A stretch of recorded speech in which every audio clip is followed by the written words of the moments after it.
तस्वीर जो आपने अपनी टेलीविज़न स्क्रीन पर लाइज़ की, अगर ये आपके और मेरे ज़मीर को झंझोड़ने के लिए नाकाफ़ी है,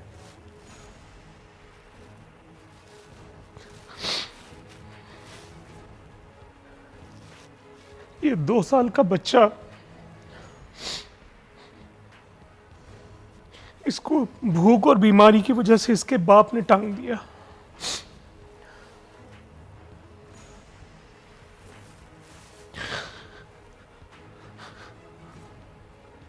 इसके घर में कई दिन से फाके थे। इसको मौत का मतलब भी नहीं पता था।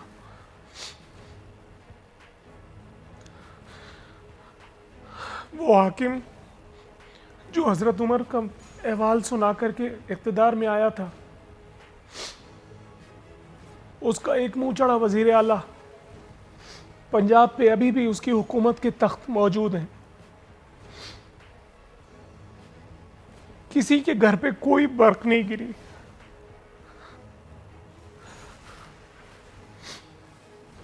किसी के घर पे कोई बर्क नहीं गिरी। इमरान खान साहब जिन बुलंदियों पे वहाँ उनको वैसे भी जो मसाइल हैं, मुझे नहीं लगता कि इस बच्चे की FIR उससे वो वाकिफ़ भी होंगे।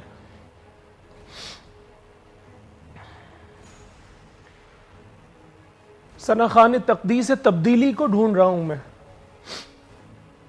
अगर कहीं मिलें तो मुझे बताइएगा। नबी करीम सल्लल्लाहु अलैहि वसल्लम की एक हदीस पाक का मफ़हूम मुझे याद आ रहा है। क़यामत के दिन वो हाकिम जिससे उसकी रियाया ने फैज़ पाया, अल्लाह की रहमत की अर्श के साए में होगा। तो फिर ये हाकिम जो हम पर मुसल्लत हैं, ये माज़अल्लाह जहन्नम के कौन से गड्ढे में माज़अल्लाह मेरे मुंह में खाक पाए जाएंगे। अगर मैं अपनी किसी ज़ाती वजूह की बुना पर कह रहा हूँ तो मुझे कैफर किरदार तक पहुँचाइए। मैं इस बच्चे का नाम तक नहीं जानता, मुझे नहीं पता इसकी ज़ात, इसका शिजरा, इसका हसब नसब क्या है। लेकिन कल रात से इस तस्वीर ने मेरा जीना हराम किया हुआ है। पंजाब से अब आते हैं सिंध की तरफ। सिंध में भी एक हामला खातून लॉकडाउन के सबब भूख से अपनी जान से गई। BBC की आज की टॉप स्टोरीज में ये खबर मौजूद है। और अगर हुक्मरानों को सही मानों में आईना दिखाना है तो दिखाओ वो NDTV का वो स्क्रीनशॉट।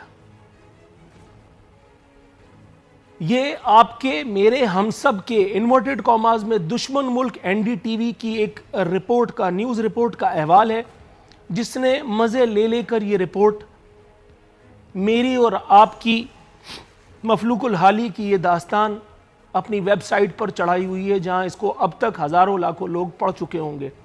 और वो हमारी एटमी रियासत पाकिस्तान का अहवाल एक दूसरे से मज़े ले लेकर के शेयर कर रहे होंगे। अपनी कमियों का एहसास करना मुश्किल है, दूसरों को गाली देना आसान है। इंडिया को गाली किसी और दिन दे लेंगे।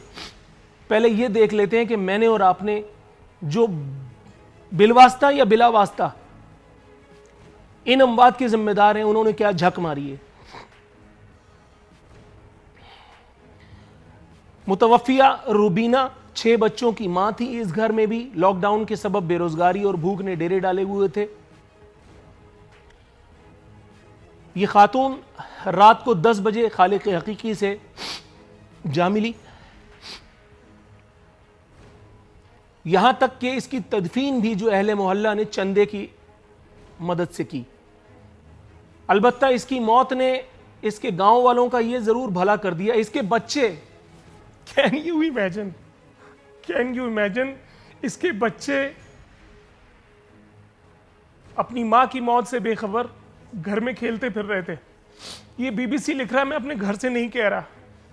मुझे किसी से, किसी सियासी जमात से मेरा कोई ताल्लुक, कोई लेना देना नहीं, मेरी किसी से कोई ग्रज नहीं। लेकिन यार कौन लोग हो, कौन लोग हो तुम? कहते हो कि भूख से कोई नहीं मरता, ये कौन मरा है?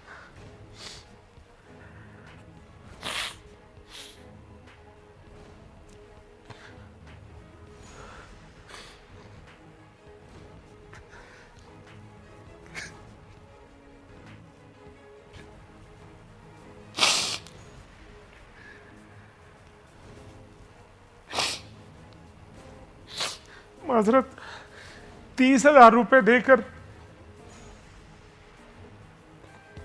खुलासी कराई गई है रुबीना की। इसके गांव में राशन बटा है, लेकिन अच्छी खबर जो ये है कि भुट्टो आज भी जिंदा है। अल्लाह ताला उसे जिंदा रखे। दूसरी स्टोरी हमारी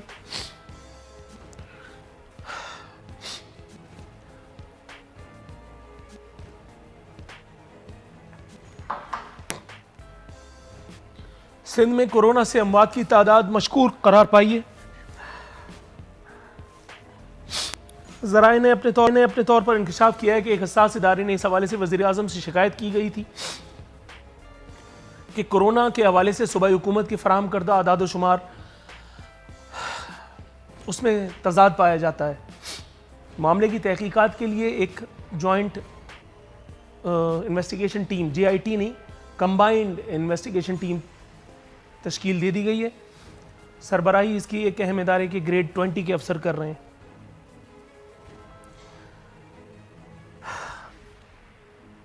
इससे पहले कि मैं मजीद कोई बात करूं, मैं अपने मेहमानों का तारुफ आपसे करा दूं। मेरे साथ आज खुद शो में शरीक हो रहे हैं जनाब सैयद नासिर हुसैन शाह साहब। आप सिंध के सूबाई वजीर इत्तलात हैं। प्रोग्राम में उन्हें खुशामदीद कहते हैं। नासिर हुसैन शाह साहब, अस्सलाम वालेकुम। वालेकुम अस्सलाम। सर, इससे पहले कि मैं आपको ज़हमत कलाम दूं, हमारे साथ टेलीफोन लाइन पर मौजूद हैं ये खबर फाइल करने वाले सीनियर सहाफ़ी मोहम्मद अनवर साहब। इनसे की गई गुफ्तगू, इनसे पूछा गया एक सवाल आपकी गौस मोहम्मद नियाज़ी साहब, मैं आपकी बात को काटने की जरूरत कर रहा हूँ सर, बुरा मत मनाइएगा, थोड़ा सा तवक्कुफ़ की सदा है। इसी हवाले से एक रिलेटेड सवाल मेरे सामने मौजूद है। अदील अहमद साहब, सर वज़ीर ख़ारिजा भी फाल निकालने लगे। उन्होंने कहा है कि मई के आखिर में या जून के शुरू में खुदा न खास्ता कोरोना जो है वो उरूज पर होगा। ये वज़ीर ख़ारिजा हैं या चीफ मेडिकल ऑफिसर हैं इस हुकूमत के? इनको कैसे पता? इनकी ज़ाती तौर पर अल्लाह मियाँ के यहाँ किससे खुदा न खास्ता दोस्ती है जिसने इन पे ये मुखबिरी की है? दूसरा, कराची में एक ऐसे ही मेडिकल इंस्टीट्यूशन के सरबराह ने, मैं अब डिटेल में जाना नहीं चाहता, डिटेल में गया तो फिर बड़े मामलात हैं, उनको भी ये इल्हाम नाजिल हुआ था कि खुदा न खास्ता कोरोना जो है वो कोई कहर ढाने वाला है। देखें, फेडरल गवर्नमेंट एक प्रॉपर एक टीम बिठाई हुई है प्राइम मिनिस्टर इमरान खान ने, और उसमें इसके एक्सपर्ट्स जो हैं वो सारा डाटा एनालिसिस इसका करते हैं और प्रोजेक्शंस पर बात की जाती है। ये कि जो ट्रेंड आ रहा है उस ट्रेंड के हिसाब से प्रोजेक्ट किया जाता है कि इस महीने में इतने केसेस हो सकते हैं, इस महीने में पॉसिबली इतने हो सकते हैं, इस टाइम पीरियड में इतने हो सकते हैं। तो अल्हम्दुलिल्लाह अभी तक जो प्रोजेक्शंस थी उससे पाकिस्तान में अमवात की शरह भी कम है और केसेस जो हैं उनकी शरह भी कम है। लेकिन ये प्रोजेक्शन ज़रूर हैं कि जिस तरह से ये लोकल ट्रांसमिशन फैल रहा है, कराची में भी आज देखें सबसे ज़्यादा केसेस रिपोर्ट हुए हैं, फिर KP में भी रिपोर्ट हुए हैं और पंजाब में भी रोज़ाना की बुनियाद पर हो। तो जिस वज़ीर ख़ारिजा का क्या बढ़ काम? रही है, मैं ये पूछना चाह रहा था। देखें, जो भी वो काबीना का हिस्सा है और जो भी इस तरह की इस पे रोज़ाना की बुनियाद पे मीटिंग्स होती हैं तो ऑब्वियसली वो उन मीटिंग्स का हिस्सा होते हैं और उनको ब्रीफ किया जाता है। तो इंफॉर्मेशन तो फैक्ट बेस्ड इंफॉर्मेशन होती है उनके पास, राइट। वो चाहे कोई भी कैबिनेट का मिनिस्टर हो उसके पास होती है वो इंफॉर्मेशन। लेकिन